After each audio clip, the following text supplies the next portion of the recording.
তো আছে একটা ভিডিও দেখাচ্ছি, এই যে এই গাড়ির এই যে পাম্পটা, পাম্প চেক করো পাম্পের প্রেশার কেমন আসে।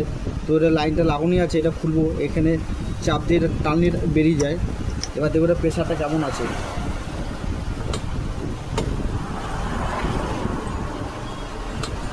প্রেশার ভালোই আছে, কারণ পাম্প ঠিক আছে। গাড়িটা অ্যাকচুয়ালি প্রবলেম ছিল, গাড়িটা বন্ধ হয়ে যায়, তখন আমি টোটাল বইটা খুলবো, এই টোটাল বইটা খুলে পুরো পরিষ্কার করে লাগাবো, সেটা ভিতরে দেখাবো।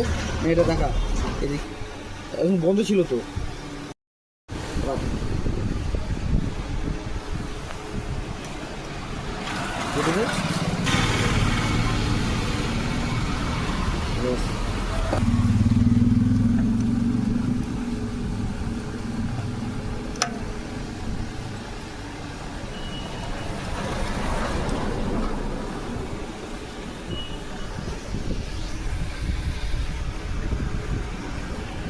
আচ্ছা,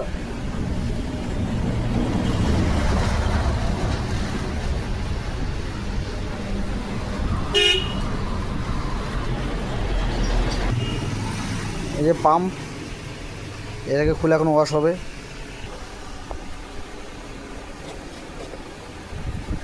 Yes.